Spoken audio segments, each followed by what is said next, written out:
thing me I do is I check my phone. Who is a sinner like me?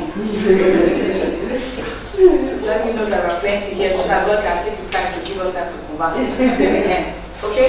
I'm saying it because you know how, again, you know how when your phone does are you like me that the first thing you want to do is to check? Is somebody texting you? Is somebody calling you? Is somebody checking your Instagram, liking, comment? I don't know if you understand what I'm saying. You are responding in a certain way. So you don't realize that you come hooked and you continue to do it. Before phone, well, it was phone the first thing we were looking at when we were even before social media was popular, that was not always the first thing we were doing. But over time, we have cultivated that habit.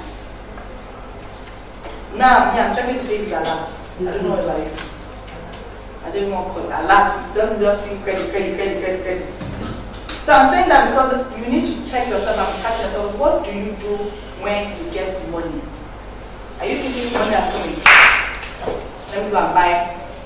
Money has come in. Let me go and spend. Money has come in. Let me go and invest. Because that is where the issue is. To check yourself where I don't get alert to I want to invest. I want to save then invest. I want to put the money aside, blah, blah, blah, so that you are happy. So this is what you need to check. What will be your response when you get that notification of your money? Okay? Next step. I'm tackling this part because if you don't challenge it, like I said at the beginning when we were explaining the investor strategy, you might just find that you're struggling with some of the things that we're saying. So why do you respond a certain way? Because from your money beliefs, right? So you can have whatever you want, no matter what. That's how some of us probably were raised. Whatever you want, you can have it. But what that's telling you is that it's training you to respond in a way that you cannot delay gratification. You cannot say I will wait until a certain time to get what it is that I want. Or something like what you want now is more important than the future. When you tell yourself that today is sure, tomorrow is not sure, so let me live my life now. You know, this is great if somebody dies like a week later. This is not great if you end up living for another 100 years. Because 100 years, I mean, I feel terrible when I see some old people on the road and I'm just wondering, what did you do with your life? It's because they're telling themselves that today is sure banker. Not everybody, but you know how you know some people like, what happened to this guy now? I'm giving for today. Next one, what if I need money now? You are telling yourself now that I don't need to, let me just keep the money now. You are holding the money, doing nothing with it. They tell you that your 1 million can buy a brand new grocery. Then they tell you that you can buy second hand. They tell you that you cannot even buy at all.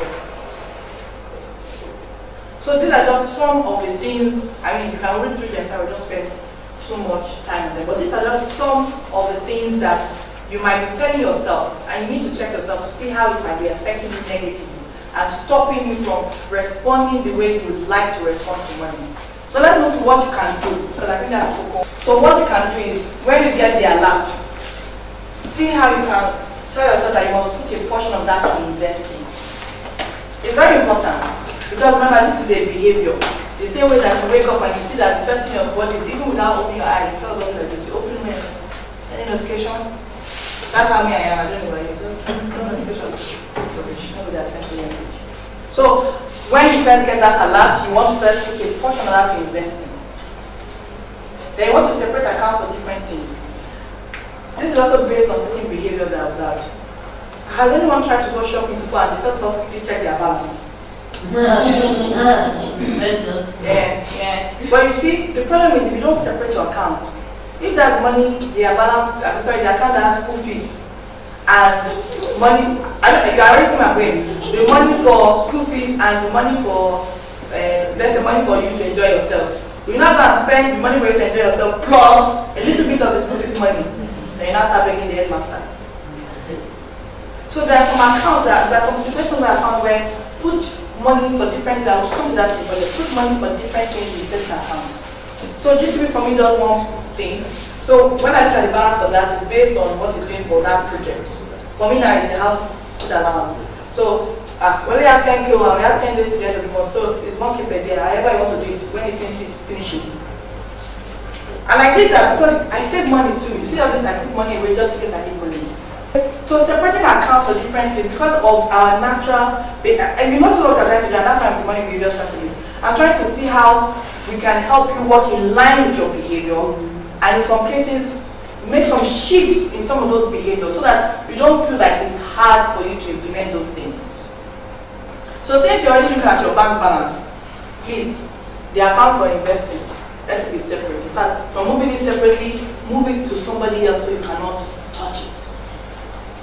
Because what you can touch is easy for you. If you don't touch, someone else cannot help you touch it. The other thing you can do is the giving account. I recommend that you have a budget for giving. So if you want to give, if it's 10% of your money, if it's 5%, whatever it is, you have a budget for it. So whenever anybody asks you, you can decide, you want 100K, you look at your account, you have 50K, you tell the person, because you know other people come, say, I only have 10K. I'm not even borrowing, I can give you. Do you want? You don't want, it's okay. They say, I want, okay, you have it. You still have your balance. I don't know if that's making sense. Yeah. So as everybody keeps asking you, you give them. But when that money finishes, it ends there. But you will not feel bad because you have what? You will help people. That's a question. Can we ask questions? Or no, ask her. Okay.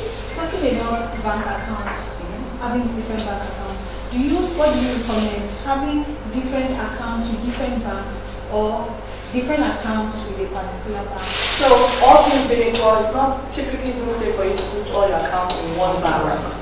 The bank goes down. The bank that I got stuck, I was abroad one time, I was using one bank there, and that weekend they had the message for me. I was traveling like the next day. So I actually had to go and get someone else's card to do my transaction. So you can have one bank with two accounts, but if you're having 3, 4, I would recommend you put it into 3 different accounts, okay? Now, I know some people say strategies and all that. That's why if you take your time to study which ones are going to use. Like now, for the food account now, the people who I send money to, most of them send to me, so I'm not getting charged there than if I had used another account. But at a point in time, what I told myself is it's value for me. So the 15 naira, I don't let that one because of that now. I will say because of 15 naira, let me use the other account. Then after I'm confused that did I take, I'll transfer it and then you forget and all of a sudden you're short of something you should not be short of. So these are trade-offs that it's part of what you come to that risk return objectives. So these are things that you should be checking, okay? Because it's very easy for you to get distracted with the details of one bank, I don't want to open another bank. Don't go through the stress, but the day that thing now happens, that bank collapses, that weekend everything is stopped, they will not say you have another bank, I don't have, and they're wondering. You understand what I'm saying?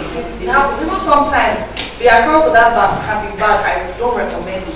I rather go to an ATM and withdraw the money because all those reconcile, you know yourself. You know, if you're the kind of person you know that tonight I will transfer. But you know that forever, you will not remember. You check yourself. And that's why it's important to know yourself with these things. I don't know if you understand what I'm saying. So that's it about giving account. Then the emergency account. Has anybody had experience with the emergency account?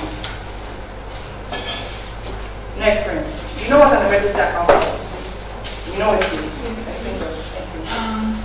For emergent or sudden needs that may occur, you need some quick. You just, maybe an emergency happens at home. That account is dedicated for that purpose. Quick access for emergencies. I know I lecture.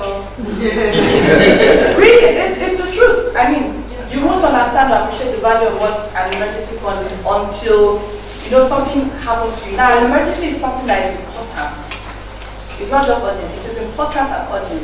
And in addition to that, because I know sales can sound important and urgent, but in addition to that, if you do not attend to that need, something consequential, something disastrous, something that could be catastrophic will happen.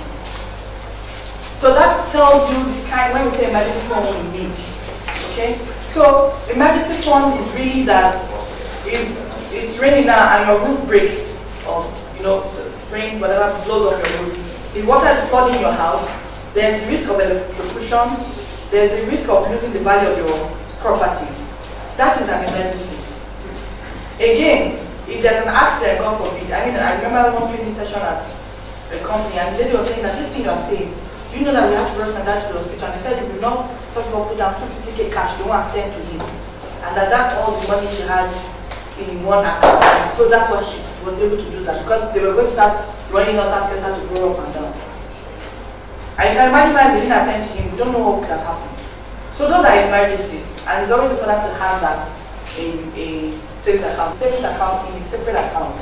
Depending on your discipline, some people do internet banking on it, POS, some people do ATM, some people do I have to watch with the bank. It kind of depends on you. The whole idea is, I know someone who said the fact that I put the card in a wallet, in a bag, in a box, underneath my bed and the corner, that already disturbing them. Yes. Someone said, no, that doesn't have anything. I will go there, I will go there. So it really depends, and I know like knowing yourself is important. But I don't want you putting it in anything that you cannot get it that day you need to, because that is what an emergency can mean. So it could be a Sunday, if it's a Sunday you can't get to the bank, that can be a problem. And also, you can see we're talking behaviors, but there's still some point where you have to discipline yourself. Now, let me tell you the quick difference between emergency and cushion funds. If there's an accident on the road now, we rush the person to the hospital. Where will they take the person to? Which ward? Accident and emergency, right? Right there and then they have to attend to that person, right? But will the person be in accident and emergency ward for a week? No. 2 weeks? No. 1 month? No. It doesn't make sense, right? The person is usually stabilized, then moved to another ward, right? So that emergency ward there represents your emergency fund. You're not there for too long. It's supposed to be something that is quick, you attend to it and you move on. Now, you've heard of emergency fund where they tell you 3, 6 months and all that. Now I tell you that we lost our job twice, right? So this experience talking. I'm older than you, very guy. Kidding. Alright, so emergency fund for me is over time track what your emergencies are. If you actually look at your statement, you can track what your emergencies are. So you can have an idea of the value of emergencies you have. Like the person who's emergency, let's say now the tire blowing out and they have to spend and make 2 tires blow up. Or there are really in the construction person, so it happens every quarter or whatever. If your tire is 55K tire and your car is 500K tire, you already see that your emergency fund is different, I mean? Everybody to each his own. And that's why investing personal finance is very good. That's why it's personal. I cannot say what works for you will work for him. Okay? So that's the emergency fund. You check out what your emergencies have been, and you can even say the last time I had a big problem that it shook me was when we had to do X, Y, Z, and that gives you an idea. And over time, as you are living your life, you realize that look, when we have just this amount, it's okay. The last time when we reduced it, it was too little and we had to move funds around, okay? Now, cushion funds is the one that for me should be 3, 6 months, 12 months, etc. You know what cushion is? So you can just sit down there and relax, right? Now, cushion funds, like the hospital example, is now the regular ward that they move you from an emergency ward to the regular ward for you to recuperate before they say you're okay and go. That's emergency fund. So that is money for certain months of time to help you to continue to live your lifestyle until you are able to recover. Is that what the regular ward is? They are monitoring you, checking your BP before the doctor says, okay, I think you are stabilized now and you can go, right? So that's what your cushion fund is. But the cushion fund, the month is determined by you. You know why? Depending on the business you are doing or the job you are doing, how long does it take people with the type of work you're doing, how long does it typically take them to get another job or for their business to start? So if, for example, like in the case of my husband, he's a special skilled person. So you and I know that every day you can find a driver. There's always a driver looking for a job. More times than not. Whether they're good or bad is another story. But there's almost always a driver. They'll say there's a driver, I know a driver looking for a job. So even they know that it's very easy for them to find another job until they find the one that is good for them. But when you are a very special skilled person, you're in aviation, for example, it's difficult for you to go to the bank and say, I want a job. It's difficult for you to go to a school and say, I want to teach. Because you have special skills. And the more special skills you are, you need more time to recover, to get a good job. All things really equal. So your cushion fund will actually be tied to the time you think it will take you to get your job back or to start another business that you can recover from. I hope that makes sense. So when someone is telling you 3 months, 2 months, if we have 3 months cushion funds and my husband will have a job for 12 months, what would have happened at the 4th month? And I started fighting with him.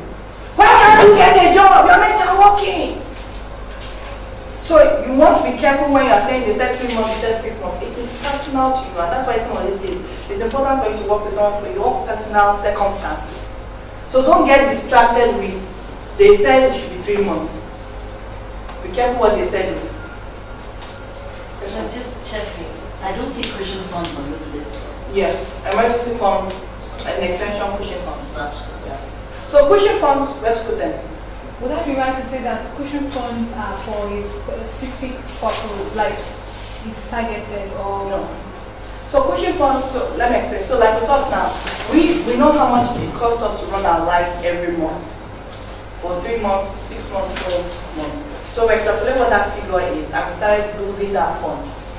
And I recommend putting that fund in a mutual fund, for example, because at least it's keeping the value there. Because, for example, with savings, by the way, with emergency fund, by the way, you don't get too bothered by inflation. You don't get too bothered by not making money. The idea is we need it now. We need it now. Remember, if they say you're about to die, we don't be regretting that you need to wait till Monday to see somebody to sign up and they say you're in the hospital. I don't know if you are seeing what I'm saying. So you don't want to get too bothered by, oh, but I won't make any money, it's just sitting there. It tells you if you're not having emergency. Because when you have it, I know one client, he was abroad, he said the day his landlord said that he should get out and he's abroad, he's an immigrant. So and that one is a judge. So he said the judge was waiting for him that he misbehaved, that deporting you. So he had no choice but to move out. And I said to him, if I had done the real estate thing that I was saying I want to do, that you were saying I'm not ready yet, I would not have had the money to pay for my lease.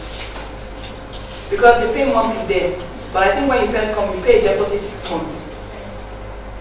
I don't know if you understand what I'm saying. So if you had tied up that fund, he would have either been trying to break up that investment, get penalized, or have to borrow money from someone to meet those needs. So emergency fund, you want to keep it liquid as much as possible, available, ready, liquid. Cushion funds, on the other hand, because it's usually a larger sum of money, because it's a lot of money, you can put in invest. Remember, cushion funds is you are maintaining for it for a while. So it's okay to have a few days to break it. Does that make sense? Yeah. So if you put it in, what I typically recommend is like the mutual fund. I will come to all of that later, the investment. A mutual fund, if you need it, you can send an email to them that I need this thing within 3 days to liquidate for you. And typically I'm not liquidating everything. And you need it each month. You can get what you need. Jonathan, so it's not project based, it's based on how much will my family need to survive each month for the period that I think it will take me before I get a replacement to my normal income. Make sense now? Okay. Now, savings housing project, which is one you're talking about, dedicated account. So I have persons who say they are saving for a house. Don't put house saving money inside house money for soup.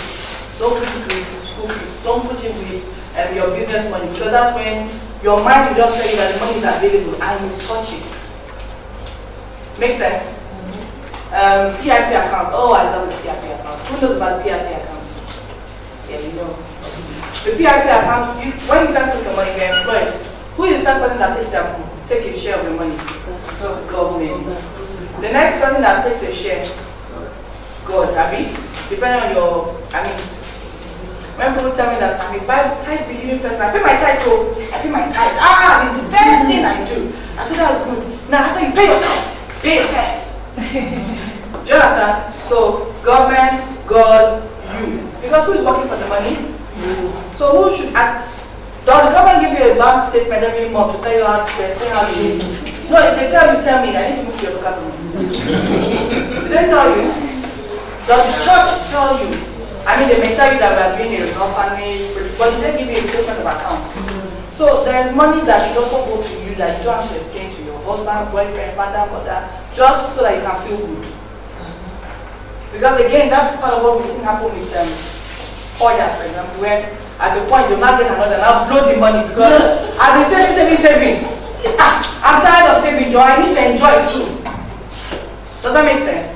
So that's where that comes in, so that we can also attend to that behavior of, there's nothing wrong with you wanting to take care of yourself. You want to look good. It's okay to do that.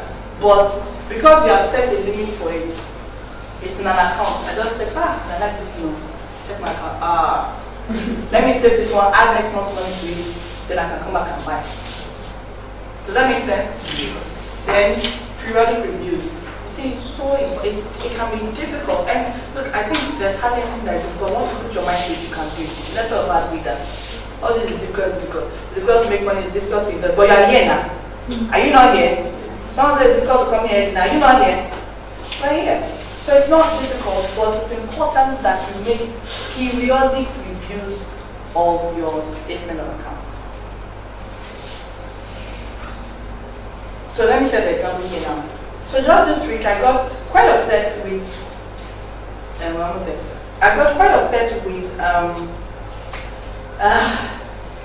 with someone who invested in real estate abroad, and he had a mortgage and was supposed to be paid off.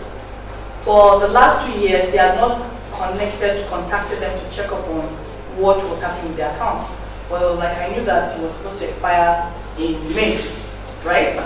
So he traveled to June to say, hey, I finished paying now, so can I have the deeds to my property? And I said, we have been writing you, we didn't hear from you, and we found out that there was a equivalent to the land use charge. And we said, let's pay for you so that you can be paying us small. So that's how his mortgage that should have ended in May, they've extended it for him another year. Now, fortunately for him, he will have been paying that equivalent land use charge interest-free. Those wants to know what they're doing, they went and bought, not that I don't know, they went and paid it and said, you have ways to pay. So now instead of the money you were supposed to pay, plus interest, so how much are paying? Just because he didn't communicate or was not checking it. So now it's going to cost him extra months of paying forex plus interest. And he had already budgeted that, I'm done. Just to show you an example of how not paying attention or not checking up on things. I mean, there are some people who say, I will land Lekki. When they go there, there's a mansion there. And then you're trying to say I'm the owner, and they're like, but we've never seen you before. Are you sure it's not that one that is the one? It happens. Because you're not checking up on it. You're just assuming that because you have it, it's there. Someone once told me she has shares, she doesn't know what it is, where it is, but she's collecting dividends. I say you have it. The day you tell that your stock, something has happened to it, that's when you now realize that will make you receive every 3 months. It now has value to you because you stop receiving it. But you shouldn't wait till those things happen before, you understand what I'm saying? Before you pay attention to it. It's small stuff.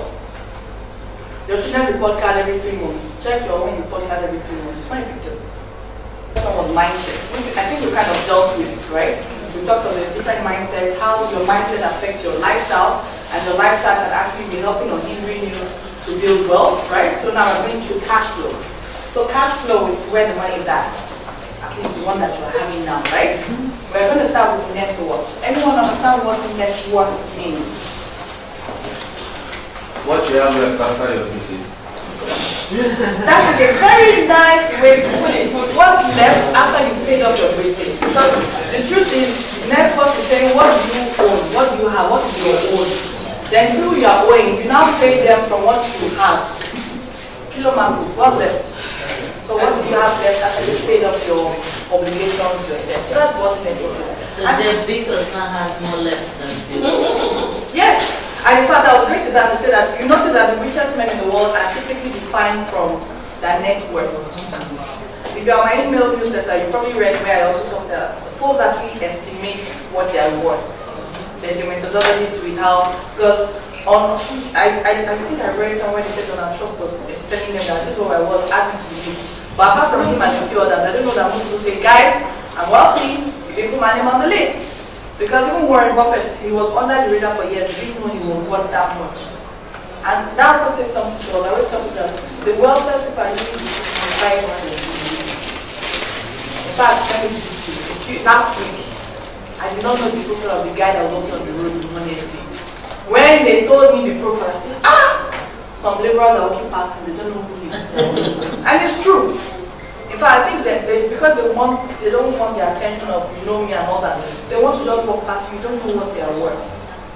But you know some of us, I'm feeling myself now, some of us want you to know who we are. Do you know who I am?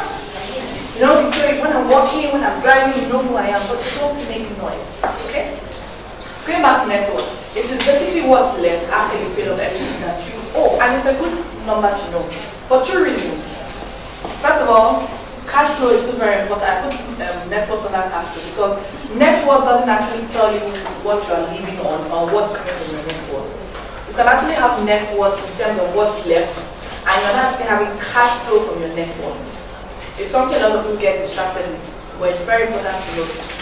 Because financial freedom is actually when you have your net worth is giving you that money that you need to live the life that you want. So you can actually have 100 million naira and it's giving you a cash flow, 100 million naira, yes, and then all it's giving you is a cash flow of 50,000 a year. You may say that I'm worth 100,000, but it also means that it's telling you that you have 50,000 left to live off every year. Does that make sense? So I'm flagging this because most people are focused on it's worth 100 million. You can't eat off 100 million naira property. You can't eat it. You can't take the wall and say that this property is 20k. I don't know if you understand what I'm saying. So you want to check that your net worth is giving you cash flow because financial freedom is that you have cash flow coming from your net worth that covers your living expenses. Okay? So net worth is a good number to know also because also in equal, you can, by the way, you don't have to have a net worth that from the beginning give you cash flow. It could be part of your strategy. Okay? It could be part of your strategy to let it grow and then at the point it's all up to you really. Spread of life you want, but it's something to note. Then all things being equal, you want your net worth and the cash flow coming from your net worth to be growing. So it's not just looking at your net worth today and saying, oh, I'm worth 20 million. But next year, oh, I'm still worth 20 million. 10 years time, yes, I'm worth 20 million. You typically want that net worth to be growing and the cash flow there also to be growing. So even if you're financially free, even at that point, believe you me, it's not because they go and sleep.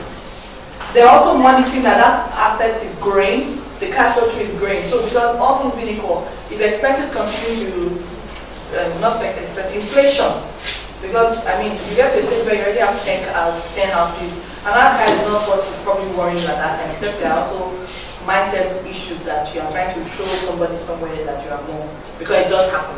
But all things being equal, you are usually living for everyday experiences, you want to help people and all of that, okay? So at that stage now, it's inflation that you're probably more worried about and the fact that nothing's affecting that investment, so like if it's giving you 1 million a month, it doesn't suddenly give you 250. That's a huge dip in your worth, okay? So net worth, but the other two things we don't tell you is monitor the cash flow from it, be clear on the strategy for that. It's not giving you the money now, be clear that it's going to give you money when.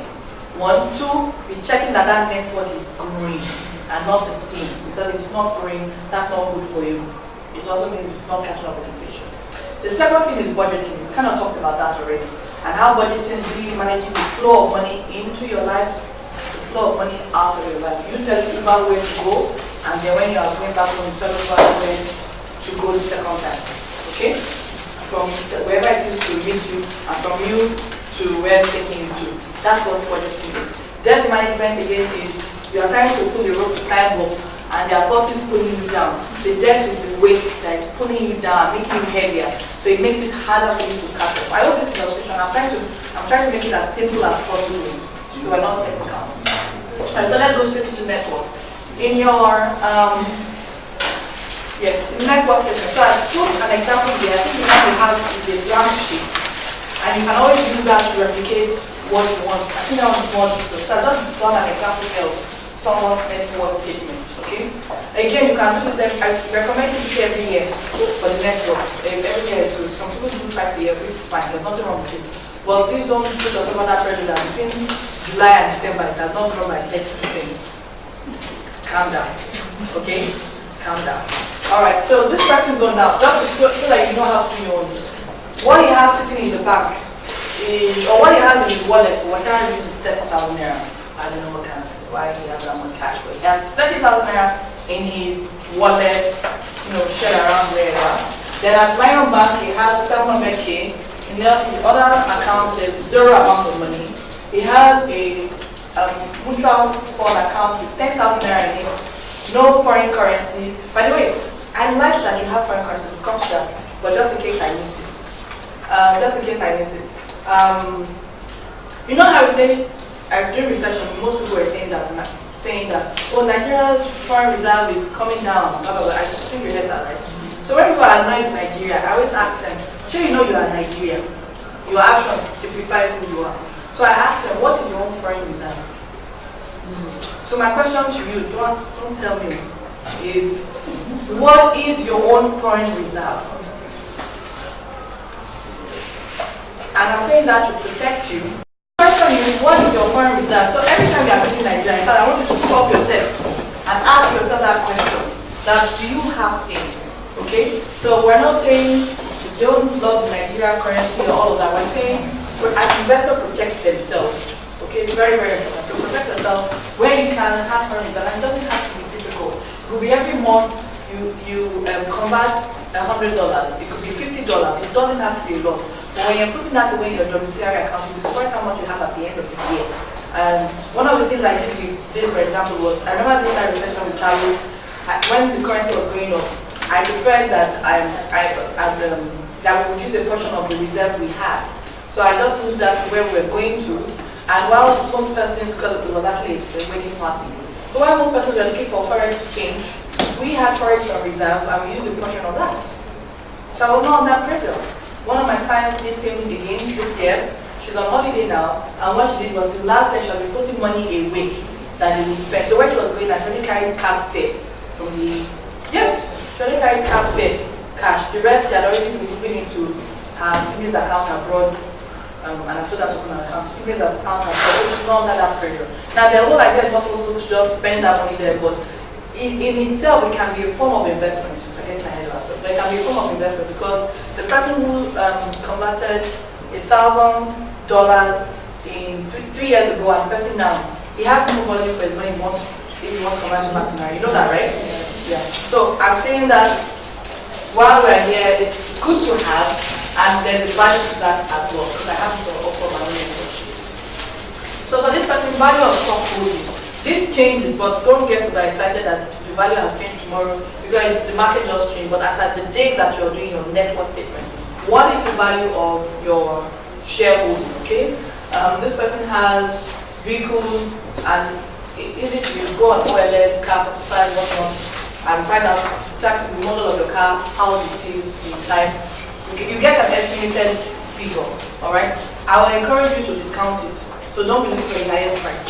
Because we don't, you understand what I'm saying? Because sometimes we're excited with chasing the figure off, but what you want is a more realistic figure. Okay? Furniture, rough estimate. So if I were to sell this to someone, even you know your friend is saying you go to Canada and they're saying you buy this for 200K. Say when I will buy the new one, 150. Excuse me, I know you made it and you love it, but still, you know what I'm saying? So put a value for furniture, home appliances, microwave, TV, some jewelry, depending on the type of jewelry. My own jewelry, I probably sell about 5K because I don't know. So clothing depends again if you're buying.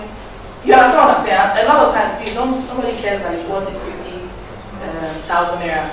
The second-hand market is not by one brand. Is not an investment. So, because this one I can say, are you sure if I sell all your bills I'll get 125? Are you sure? Are you very sure? Because you bought that amount doesn't mean you get that amount, okay? So total value, the entire savings. So if you're in paid employment and your employer has the entire savings, the RSA account for you, so you might have a bank balance. You typically have a balance there, so you can add that to it as well. You know you can't access it, but it's good to have because it's what you're entitled to. So this person has a total value of assets of 3,244,000, but he had owing his cousin and mother 650,000 naira. He's owing his colleague as well 55,000 naira, and he has a loan on his car worth 400,000 naira. So he's not heavy on the loan side. So his debt is just as liability is just $1,105,000. So if anything were to happen to him today and he needed, for whatever reason, he dies or she dies or they needed to liquidate or raise funds or what we're saying is, if we sell all of you and pay off everything you owe, what will be left? This. So this is what folks try to do for all these companies. They estimate, oh, the value of that company is this, and we had this what's the 5% of that, what is the estimate value of that? He does this kind of business. People in the industry, what's the average? They do all of that. So you do for yourself and know what your net worth is. But remember, it's not as if this money is in your hand. You can't spend this money. So there's still the cash flow that this is giving you that you should be paying attention to. Okay? But it's a good number to have. I have an observation. I'm thinking the network down total liability should be lower. Oh, I'm sure the thing did plus. I think it did plus. There's an error on my part. I thought I saw 3 or 2. I saw that. My mistake. Sure, it was wrong from that. Sorry, I have yes. So for this person network, there's no cash flow. Yeah, so the network statement itself does not, that's what I'm saying, that's the limitation of that. Okay. So people get distracted with this. And you don't realize that you are not living off your net worth value. So that the other thing you need to pay attention to outside of this narrative. Because for example now, is this giving you cash? No, typically, sometimes they are, it depends. I mean, if you have a car, but it's Uber, it can give you cash flow. That's one thing, that's a different statement. We'll come to that now. Cash and wallet is not giving cash flow. Personal bank balance probably not giving, but you can get distracted with this and think that you're okay. That's the point I'm making. Because you Google net worth statement, you will see all of this. But remember, you don't live off of net worth. You live off of the cash flow from your net worth. Okay? So next one is the income statement, which is the one that will address what you just said now. So the budget, the way I like to work with the budget is to split it and say, so let's look at the money that comes in, and let's look at the money that goes out. You should see that, have you seen that? So now here, this is for a couple, for example. I put it into passive and active income. Okay? So for your active income, what you're earning from salary, business, what's not, there's tax. For this couple is this amount of money, right? So this is what they do 9 to 5. But the other income that is coming, and this is also what you want to keep an eye on, is which is where we talk about your assets in your network, the cash that is generating. This can expand because we can look at this on a monthly basis, quarterly basis, half-year basis, annual basis, because there are some things that give you money every quarter, not every month, and every year, not every. You understand what I'm saying? So this can actually go more.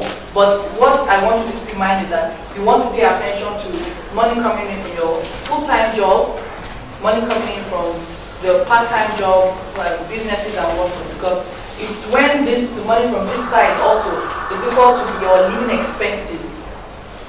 That's when financial freedom is talking to you. Are you getting me now? Yes. It's when the money coming in from all things being equal, from this passive income, the total amount of passive income. If what you live of every month is 400k, and every month, remember this one now is not this monthly for this month.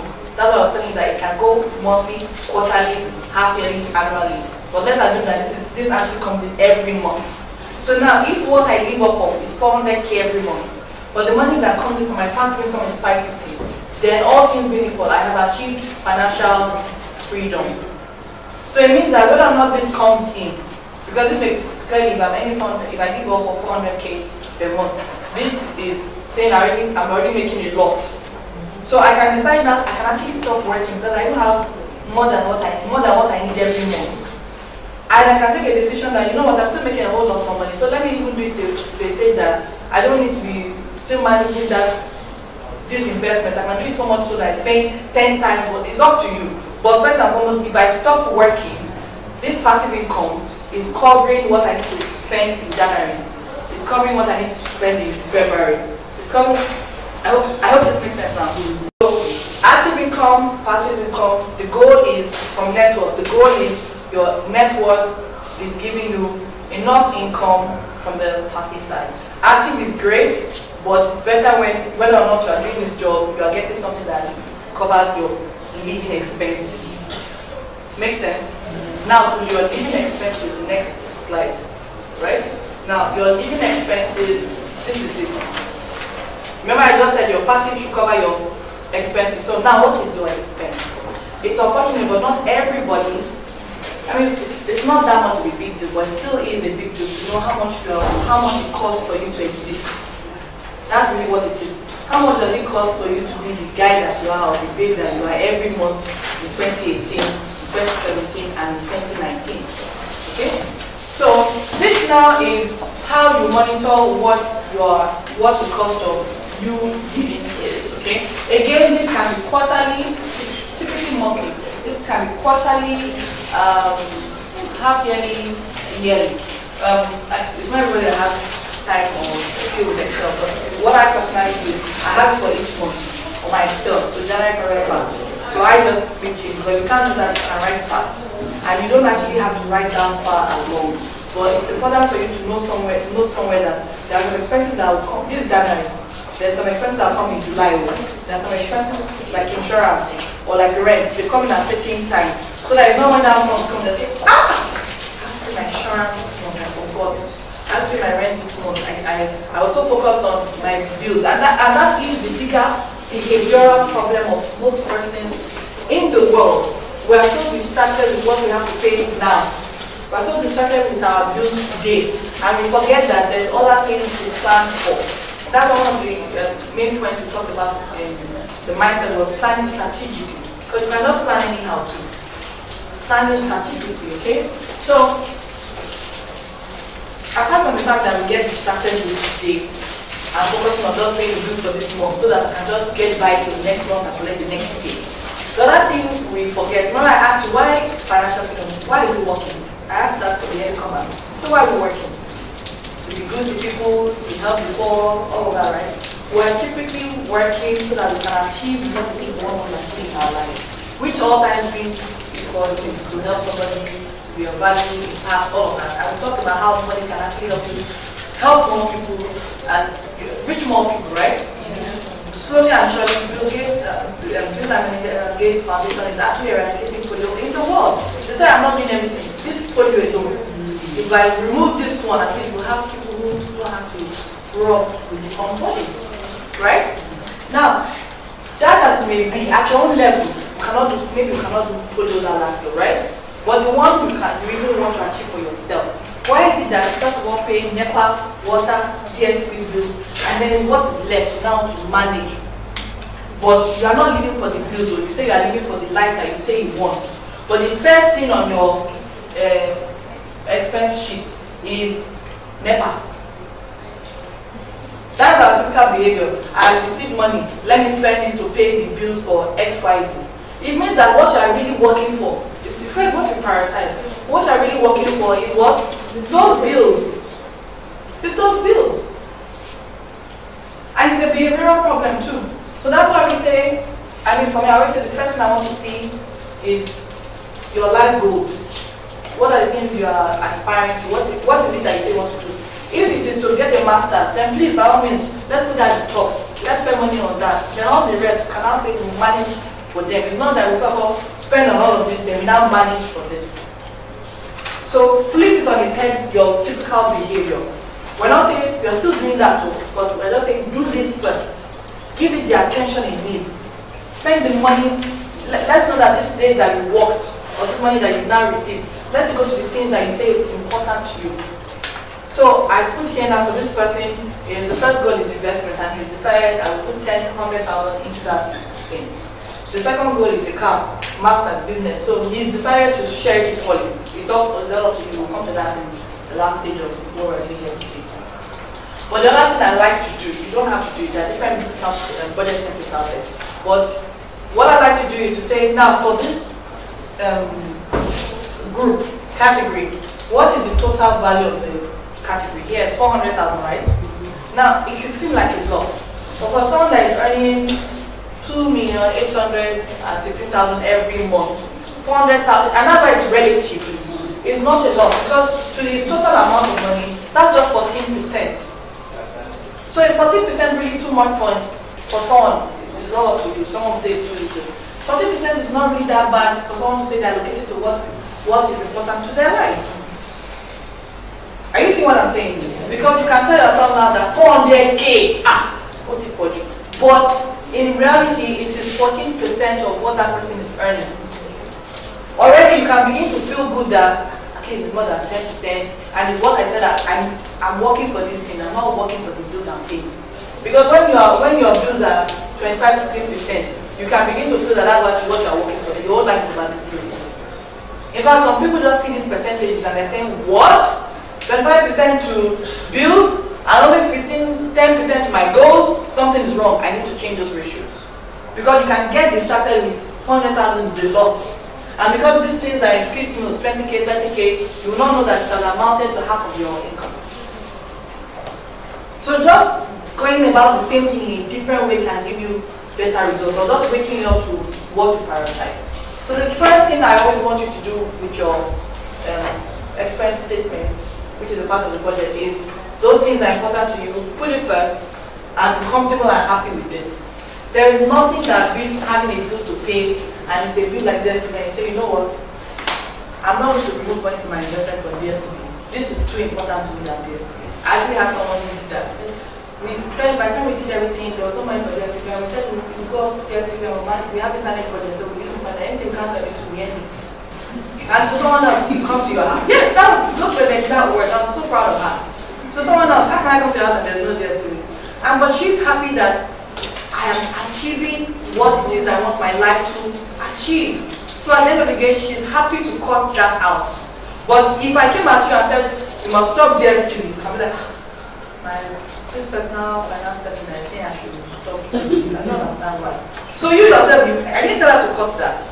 But just by going about it with this approach, she realized that she has to either say DSTV now is important than this thing she's saying she wants to do next year, or this thing will wait till another year. So this is how it helps you to prioritize. People tell me, oh, but there's no more money left, money is not enough. I said, that's life. You decide what's important and what is not. There's a reason why we can't marry everybody. You choose the one. Abi? Otherwise you can say that we want everybody. So that's the first thing. Second thing is what I call the PIP. We talked about that already. So that's the money that no question asked. Don't ask me, did I spend it, did I not spend it? It is my money. You cannot ask the government, you cannot ask the NGO, don't ask the question. Does that make sense? So again, your body is feeling good. I've achieved my life goals. I'm working towards my life goals with this, one. Two, there's money for me to enjoy and feel good about so that there's no pressure. Now, let's talk about other things that are disturbing us. So your rent, electricity, water, SNG, generator, diaper, I mean, depending on where you are in your life, whatever it is, I'm trying to do something different. And again, you want to look at value percentage so that you can also tell yourself whether or not, you know what, can we cut off one of these things so we have money for this, have money for this, or you can say, you know what, at this rate I've achieved what I have. So there's no shame. If you are spending 25% and you're fine with it, it's fine. You decide. I don't decide. Your mom doesn't decide. Your boss doesn't decide. Your staff, your clients don't decide. You decide for your life what you want. Question? Yeah, I wanted to say, so if you were retired, the child would be somewhere. Yeah. So we have charitable giving. So giving to your place of worship, because if you're a Christian, you can be a Christian and don't tithe. You can be a Muslim and there's a percentage you already have as almsgiving. So we don't decide that, and that's why it's not tithe. It's called giving to place of worship. If you have that, you decide. Special ministry project, because some people say they want to do some special ministry project. So again, you know that you're giving that. I have people, okay, that's giving, you want to give to anybody that wants to ask for money, 60,000 here. Budget, whenever it finishes, it ends as well. Some people, relatives, friends, I mean, even I think on that domestic salary, I actually had, like, okay, I know some people have 8 parents allowance, yes. Because it costs to you and you don't want to, so it's actually like a bill that you have to pay. So we add it. So you add it. If it's not adding up, and then that's if it's not adding up, then you know you need to take a decision. We cannot fly to London and fly to South Africa at the same time. You have to decide which one to do first. Turn by turn. So this also tells you that, hey, the money can't go around. Where should I prioritize it to go? The more important thing that I like about this also is there's something called the zero-based budget. Has anybody heard that? Yeah. So the zero-based budget is basically saying that if I have your 100,000 naira coming into me 31st of July, I will have an expense sheet that explains how I will spend exactly 100,000 naira. So what that is saying is there is no, I have a plan for 50 and with the other 50 I don't know what to do with it. Which is what we normally do. And what happens also is that we can't find the 50 after. I don't know if I'm making sense. There was no plan for it. So something happened to it because you didn't have a plan for it. So the zero-based budget is basically saying that if your total income is 2816, have an expense statement for 2816. Now the problem you may have is to say that what if you have an emergency? Remember that's why you have an emergency fund. What if something happens to you and you can't work for 2 months? That's why you have the cushion funds. Are you getting me now? Because those are the things that make this thing change. Except in extraterrestrial special circumstances, all things being equal, because anything can happen that, I don't even want to give crazy examples, but if you will typically find that something will either push into emergency fund, pushing fund, or you having to say, I just cannot do it, which is saying no. Can we all say no to me, please? Say no to me. No. Do you know it's very hard to say no? Culturally, we train that we should not say no. You find it difficult to say, you are using style to try and let people know that I will try. Not say I cannot make it. Why are you trying? Say no. It's not convenient. I can't do it. By the way, we give it. Don't tell people that I'm not in the budget for this month because they will say, so make me in the budget for next month. Oh no, they say it well. So it's 50K and that's 50K next month. So you need to be careful to managing information because someone said, I trained some MTN staff. By the time I done, I know what the man said. I think that boy has got to find out which day MTN pays us. Because I want to get I think he has got to, I'm consistently noticing this boy is shadowing me. I said, you don't know what happened. Previous slide. I said, you know what happened? I said, in his income statement, your name is there. You are the one that just doesn't know it. Auntie, Seki, Uncle, Emeka, you are the one that does not know that you are the income statement of someone else's expense. That is what it is. Another thing I should let you know, do you know that when someone is in fact, if you need $1 million now, do you know that there are some people your mind is not falling, your mind is falling some people. That's how you spend your money. Who are the ones that look like they are not in financial security, they are in financial escape stroke enjoyment? Those are the ones that I think should have the money for that. They will just give it now. Maybe his children just left. It doesn't matter that his children just left and you are not broke. The one is your children can leave, you can afford to spare another million. Auntie, is there any $1 million? You are not using it. That's what it is. So we actually need to learn to say no. It's okay to say no. As a rule, don't want to spend my time. As a rule, I don't typically give people money when they ask me, because I just find that when it depends on the situation. But you know the chronic people that ask you know them.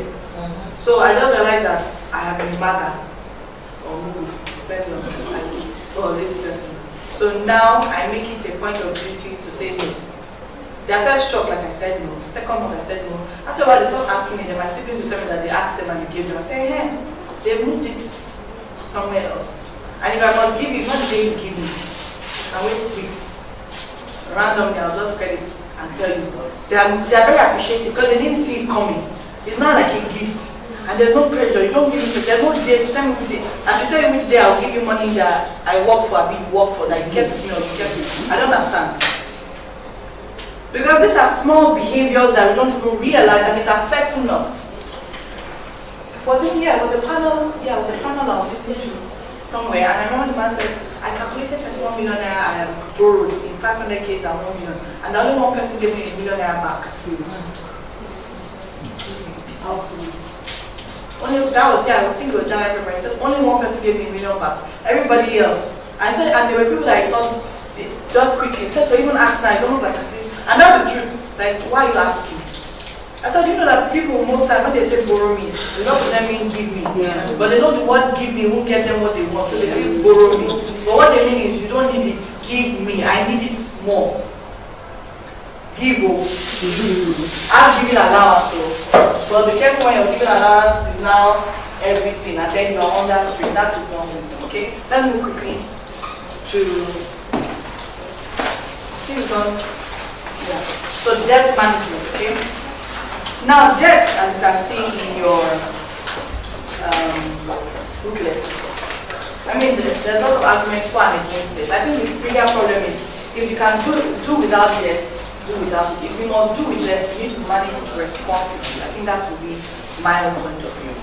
Because debt, I won't say can be good, but debt needs to be managed responsibly. I think if the word I used in the book, I said it's like, no issue with snake. I know snakes are like sharks, you just need to love them and understand them. But what I put in your book is debt is like a snake. Is that you're a snake charmer or you know how to keep away from the snake? I hope you understand what I'm saying. So it's either you know how to manage the debt or you keep away from it. Because you can't manage it, the snake will bite you. It's that simple. Especially in personal finance. In business finance can be another thing, but they gain discipline. Like I said with the example of the person I put with this money. By the time she's telling me everything is mixed together, I was like, you see, it's a problem for you now. So even that's why you were trying to get funding, you couldn't get it because they're like, we can't be sure. And we don't want the situation where you're saying we're disturbing you every day to tell us to give you an account because we cannot see any records to show that you'll be managing the money that's been coming to you well. So debt management. I have some stories to you about debt management. So I put some of that here as an example so you can go through this example. There are typically 5 ways that I have found. Probably not 5 ways in most schools. But like I said from experience, 5 ways that you can work with debt. The first one is snowball method. Me too, I've not really seen snow. Yes, but the whole idea is with snow, you can have this, you can just pick up snow from the ground, right? And you can keep rolling it from the floor with your kids and whatnot. And what happens is snow continues to take up a pile of more snow so it becomes a big ball of snow. That's the snowball method. And the snowball method is basically saying that the snowball method is basically saying that you have small debts and you pay that off, you pay that off, then the money from that small, the first one that you not paid off, add it to the next one. So I'll go to the example. I know it can be a bit confusing. But the whole idea is you're paying off the debt small by small by small until you have paid off the big one. The avalanche method is from the top down, almost the opposite of snowball method. So you are going big, you start with the big one head first and you go down. Again, this has to do with behavior. The third method is hybrid method, where you are employing a little bit of both. This is usually better where you have less expense and excess funds.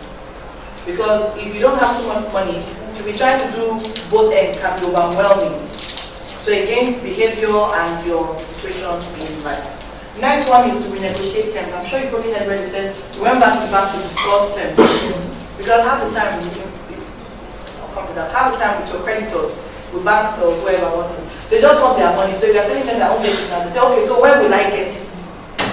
When will I get it? Tell me when, at what rate, when? That's negotiating terms to help you to be able to pay it. Or maybe then you had a job that's giving 1 million, but business closed and now you have a job that's paying 600k, or business that you just started, so it's only giving you 600k. So what you thought you could pay comfortably, you can no longer pay comfortably. So you renegotiate the terms. And Nigeria has done the last one before. You plead for debt forgiveness. Don't be annoyed. God will do it. Please do it. You know you can do it. You know if you want to, you can do it. You can do it. You can do it. Somebody is annoyed. They've done it to you before. You can do it. If you really want to. What about that? I'll ask her if she offers it. My parents said, please break it all down. How did it happen? I said, you know what, you start small and start paying that money so that will pay it all out. Then I cannot leave it. And that sometimes is the reality. Some people will say, we're sorry. Even me, I need the money, so I can't forgive it. And sometimes with this world institution, I'll tell you that it's like we're not wasting money, we're burying you, we forgive you, we're burying you. Is it that we don't know what to do with money? It's only you that should be forgiving. Something like 7 does not work here.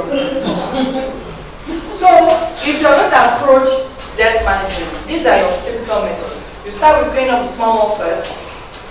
You will do that example. Or you start with paying the biggest one first.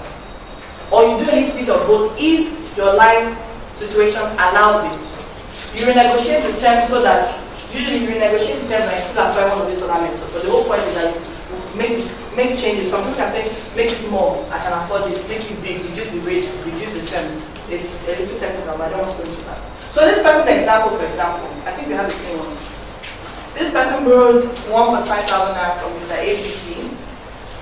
He used the bill to buy a treadmill because I mean you can justify anything because he wants to be not saying he's about to die, whatnot, and he may actually need it, so no judgment there. But it's from his cousin or something, so the person said just 5%. And this is how much he's paid off so far. This is how much he was supposed to be paying. This is when he took it. But you can probably tell you should have paid it, but this 2018 and he hasn't paid it, right? So no interest, oh no, I corrected that, this should be low interest, no penalty, because not every creditor that does not penalize you for paying it. Some places just that you missed it, you send money 12:01 and not 11:49, you are getting interest payments because the system has closed for the day.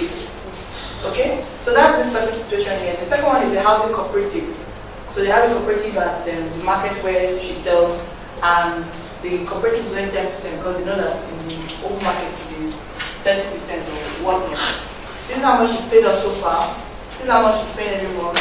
She has to pay when due. She defaulted a few times, got in penalty and whatnot, but it's still there. This person now owes a bank. No banks don't pay. The interest rate you can see to is double the previous one. For 15 million naira for okay, no, she used money to pay medical bills. Then this one is for mortgage, right? She's paying 100,000. Penalty for late fees, no early payment until 3 years. And I explained that there are some types of loans you can take that you don't know. I mean, some of us here are versed in that. That they will not allow you to say you have the money and pay part upfront. They will tell you either you pay what I said you should pay every month, or pay it all off at once. You can say you want to pay it all off at once, and they'll tell you that because they had planned that they were going to get cash flow. You don't know that you are their cash flow. That they are planned they're going to get this cash flow, and now that you have distorted their business, they will penalize you. So there are situations of loans that you're not allowed any payments until a certain time. So they can tell you 3 years, 5 years, especially on mortgages and other loans. That until that time when we at least, even if you pay us back, it works for us. You don't know. But if we don't pass that date, if you pay anything, we will penalize you. So when we're paying off our own mortgage, for example, we have passed the stage where penalty was no longer relevant. For some places, it's relevant until the last 5 years. So you want to check that because you can be excited that say I want to pay, but you want to be careful and calculate that even the penalty is really between 1 to 3%. It's not. I've seen some people because of 3%, they are annoyed that let me continue. And when people continue, there's something that happened. They now cannot they don't have that full cash again, and they also can't afford to make the monthly payments. So that's why I said debt is like a snake charm. You cannot just be excited. It is very possible to use that money again and make more money, but you want to really weigh those risks with if something else happens. So this person now can decide that, you know what, snowball method. Let me continue to make my monthly payments. I want to be disciplined now. We've gone for a best of all workshop. I am a principled person and I want to progress in life. So every month I will be paying this 10K until I fill the balance of 100,000. I will still be paying the 18K and 100K on the side as part of my budget.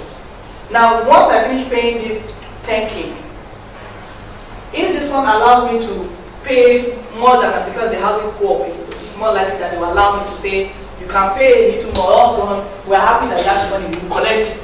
Thank God that you have money, we collect it. So once you pay this one off, you now have 10K to this side and start paying 28K, then you discuss it, don't just do it. Like an institution, you just pay the money, they don't take their own part and leave it. So in your mind, you are thinking you are paying more. But on their own records, they're only taking what they agreed with you. So you still have to go and discuss with them and let them know and see that it works for you. Not when you've done it and they're saying, but I put excess, they said there's excess money, but you didn't tell us what we are doing is 45, so why should we take more? Because there's more there. Especially there's no issue of default. If you are defaulting before, some people who take it. I don't know who's owing money, maybe they invested that account, they took everything. Yeah? This one that they saw, they should not hold it. If it was you, will you not hold it? Will you not hold it? Anyway, so if we discuss with them 28, so that means now that with 28,000, she's also likely to be able to pay this shorter time. But remember, discuss with them. Now, if you pay this one off now, that's 20,000 that you can add to this one. Imagine that they tell you that you're not allowed yet. Oh, okay, you'll be allowed in another 12 months, which will be your 4th year, and that will be whatever. You can use that one now to build, that's like a project. You can use that one now to build that okay, this money I'm adding to it so that when that time comes, I can have like a lump sum payment to pay against it. So remember, it's 15 million, you can even have it and all that. You can now say that, okay, my balance is 14 million. Can I pay, I now have raised 2 million naira. Can I pay 2 million naira against, there are two things though, there's against the loan and against the principal. When you pay against the loan, it means the principal plus interest. When you pay against the principal, it means now the value of the money they are calculating that you're owing them reduces, then they'll calculate the interest on that reduced principal amount. So if you don't know better, you are paying against the loan, which is still better than when you were bought. You could have saved more if you paid against the principal. Some people too may not allow that. What? Yes, but again, it also depends on what you know, how much you pay. But she's very right. Not a lot of people, because that's their business. That's by their cash flow. So if you don't know this, you will not be trying to pay again. I mean, I have someone who has paid, borrowed 2 million and she has paid 4 million and she's still paying and she's just wondering what happened. I was like, you see, you didn't understand. So, and she has many defaults and whatnot. So and that's why I said it's important that you manage this thing well. Now to do the reverse, I know you're with me. To do the reverse now, you are focusing, you do your minimum payments on all of this and you pay it. So you don't get penalties and all that. You don't need it. It compounds. We're coming to that. So you have 100,000 naira. You now focus on paying this. You discuss again with them if they allow, because if they don't allow you, the problem. So I imagine that they allow you now. Now the problem with this is, compared to snowball method, when you finish paying this loan off now is in 10 months, 6 months, 1 month, you usually feel good that, oh, I only have 2 loans left. Because it's small, so you feel like you want something. So we sometimes say, we like when people have any win because it motivates you. Now, if you start the avalanche method, it depends on you. I did that, but again, I think that was the way we had. When you start the avalanche method, and this thing takes you 23 months, that's 3 years. And not a lot of people can feel like, you need this in 1 year and you feel like you're still paying it. So if not that you're able to tell yourself that I'm still paying it, but it's only 24 months compared to 120 months, you may just be feeling like I started since last day and I don't even understand. So that's why you have to check yourself too. So if it's not working for you, switch. So that you don't feel like I'm doing this thing and it's not working for me. I hope I'm making sense. Okay? So that's the balance method. Do this one, do it. I mean, most times, once you're able to knock out the bigger one, even your budget will feel the bliss of life because now it has this free money. If you're not careful, the free money can even pay off the rest. Because it's almost like since you've done the biggest one, the others are small. It depends also on people. You have some left. And I won't like that. Some people's loans that what they need is that you just need to get another source of income. You know, it's so true. You just need to get and it's not investment per se, because we'll come to that. Because that's where, and sometimes that's when the spend and find that in trouble, where you are almost desperate. So you are looking for anything that can give you 100%. You get yourself into a place you are stuck, so it doesn't look like, let me just get it. They said 100%. So let this one just work. Don't worry, let me try it, and you do it. Are you seeing how everything translates? Yeah. So you want to check it. So hybrid method, like I said, you are paying this one, doing the two basically. Again, be careful, don't get yourself overwhelmed. Like feeling like, let me just be doing what I've been doing because I become overwhelmed. Dealing with your response to this situation. You renegotiate terms, like I said, discussing with them that, okay, this 100K, can I pay 75? If things are better, I'll go back to 100. But can I pay 75? But please don't change the rates. You know, you discuss with them so that you are still able to do it. And most creditors, as long as they see that money can still come, because there's still the risk to them that you will not be able to pay and you will not be chasing up and down. And even they don't want that will happen. So you can sell it, you don't have to sell it. And then debt write-off. I think someone has already answered us that it's not easy to write off. It's only when they are tired, they can't find you. And that's why some people disappear. that one comes in. So if you can avoid it, especially with personal relationships, with that with institutions, it can be better. It doesn't feel like it's a faceless person. But even still, your account manager, somebody can get fired for that. Someone's life. But with personal relations, what happens is I'm angry with my sister because why is that she's always begging me to forgive her because she's my sister. So it means from the beginning you wanted me to forgive you. Remember we said it. You were asking me to give you. You just used the word borrow. In fact, you said, did I say I borrowed it? I thought I told you to give me now. Did I say borrow? Eh? Are you sure I said it? Prove it. It happens. It happens. Okay? So now it's about how to pay off your debt. Snowball, avalanche, hybrid, renegotiate terms, or beg for debt, right? Now let's move very quickly into network. If you probably know me, but I say I'm a home person. People will decide. I think I'm a home person. So yesterday now, my network was what gave me the opportunity to be at a workshop, new media conference by doing Spadra. And honestly, I didn't ask for it because, by the way, you can ask for it. We'll come to that now. But the point was, if I did not have a valuable network, would that have happened? No. If I'm not a valuable person, would they want me there? So, and again, remember I told you one of the most recent investments I went into was because I was having a conversation with someone who is in the know. Because I know sometimes from this conversation, from this meeting of people that we hear about transactions, opportunities to invest.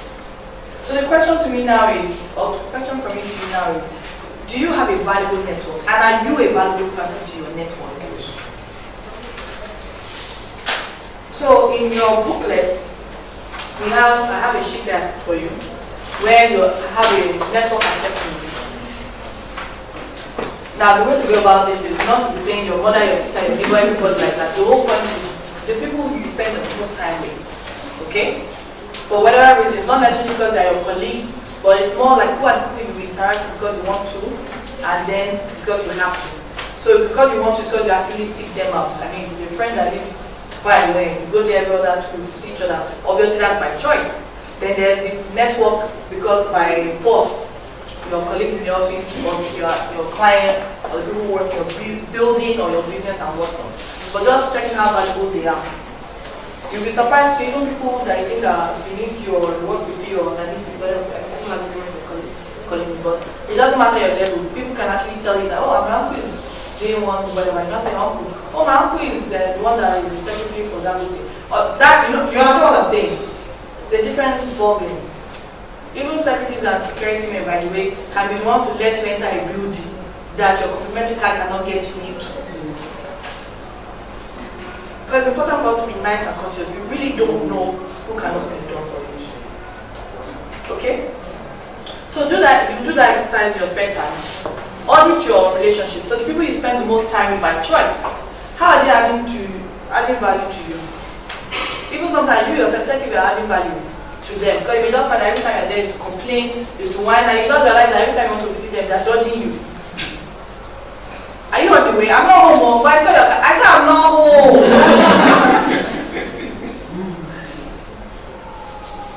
Because we don't see it. Everybody's tired of being taken from them. They want someone who willingly gives. So even you want to reciprocate and give. So if you can take this on different levels, from financial to religion to, I mean there are people that you check do this network audit, you can see how they are affecting your marriage negatively. You can see the people who are affecting your spirituality negatively. The people who are affecting your finances negatively, your career negatively. Why is it that this group of people that think that you are fighting for, they are the ones always promoted? You that where you are the underdog, you don't have to be there. Why is it that in that group, every time they are always saying that there's no investment opportunity, you are the one that doesn't know what's going on? Why? So audit your network. Your network can give you opportunities. And if you don't have it, next page. This is what to do. I've given you the first one, evaluate your value addition. I call them value addition, value subtraction. who is adding to you this of capital. You do this for yourself to them, but let's start with you yourself. So when you do that, what's the next thing you should do? You spend it in your book, don't worry. You spend less time with values of capital. I didn't say eliminate yourself because it's something that is not really what you want. Even they can grow. They mature, they grow, they're in different circumstances and whatnot. And then you now do them, say, Shebi, you left me. And you're not begging, I just want you, oh, you told you that it's not me, told you not say you should trade with anybody. Okay? So you manage those relationships. It's more about reallocating time. Oh, don't be annoyed, I'm not busy. I'll make out time, let's try and do this once a quarter. So instead of seeing them every week, once a quarter. They're still in your network, but you're not spending as much time with them. Okay? Then you now have to identify positive and valuable persons and then look for how to connect with them. What's she here? Look for how to connect with them. There's a skill to this, because not, hello, I love you. Can I have your phone number? In Lagos, next thing I'll be there in deduction my account. It happens. Okay? The next one is to cultivate the relationship. Cultivate means that, if you had a seed, you would nurture it, you water it, you spend time with it, to the point that it's giving you returns like blossom, right? So the same thing, how are you okay, do you need anything, blah, blah, blah. You're looking for, I heard that, you said that you do something in marketing. I saw an article online, let me send it to you. They didn't ask for it, but you're trying to be helpful and useful, and people appreciate that. Because what you want to take from us. So when people find someone who is giving, I'm not saying always do all of these things and agenda, because sometimes you don't know how to be able to help you. But what you're doing is you're trying to be a valuable person. You're trying to be a person of worth. So even they go, oh, there's one, I won't forget you. There's one nice thing that is always, and they call you. But the investment opportunities is more than, there are people who know, for me, I can't see any reason why I want to be friends with people who are investment bankers, stockbrokers, finance experts. It's a no-brainer for me. So I'm always here, even sometimes before I need the news, I've heard. So when you're hearing it, I'm smiling. I've heard, but you guys are just saying, did you see what they said? We already said they've even moved on. You are still saying, did you see? They moved. Alright? So the next one now is investing proper. And I think there's no better person to take us to investing proper than our guest speaker, Tony Baluga. So she's going to be talking to us about investment clothes. Who actually interested in learning about investment clothes? Everybody. Thank you that is that the reason you came? I hope not. It's not a bad thing. I hope it was not for me. Let me invite her, okay? Alright.